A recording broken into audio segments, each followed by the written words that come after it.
Filet de bonite Gravlax. Voilà un morceau de bonite, là c'est une bonite à d'oreiller en l'occurrence, mais ça marche aussi sur le thon. Donc j'ai gardé la peau pour le Gravlax et il reste ces petites arêtes là au milieu. Je les laisse pour l'instant parce qu'en fait à enlever, c'est vraiment une bonne manière d'aller faire de la charpie de bonite. Je préfère laisser comme ça et l'enlever une fois que ça aura séché dans 2 jours. Pour commencer, je vais prendre du fenouil des marais, donc ça marche aussi avec de l'aneth si vous n'en avez pas. Et je vais prendre un mélange de tiges et de feuilles, c'est pas nécessaire d'avoir que de la feuille. Et pareil, je vais aller l'émincer. Donc je vais la couper très fine. Je vais aller mettre ça en première couche avant d'aller mettre mon sel et mon sucre pour que ça donne du bon goût.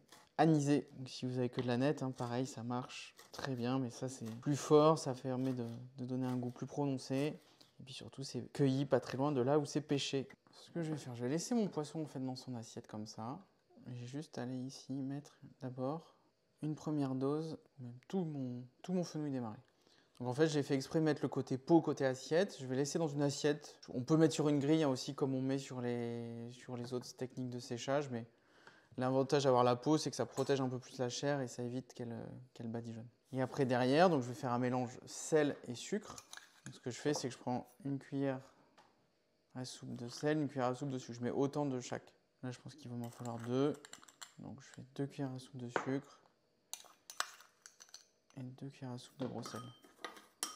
Je mélange. Alors là, vous pouvez assaisonner avec autre chose, des baies roses, d'autres herbes, du poivre. Là, il y a vraiment toutes les variantes possibles. Et là, je vais venir recouvrir mon filet de ce mélange. Alors, comme j'ai du sel et du sucre, je peux en mettre quand même des bonnes quantités parce que le sucre va moins être agressif, en tout cas donner un goût moins fort que le sel.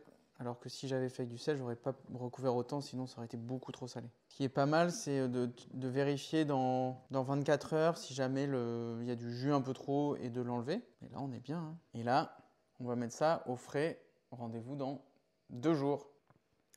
On est 48 heures après notre préparation du Gravlax. Donc ce qu'on voit, c'est que ça a donné du jus. On a déjà retiré il y a 24 heures. Et ce qu'on peut faire éventuellement, c'est couper pour vérifier. Mais là, je suis assez sûr de moi. Là, je sens que la chair, elle a pris une consistance complètement différente.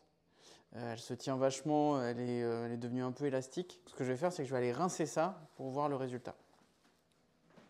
Donc voilà le résultat après rinçage, avec le sel et le sucre.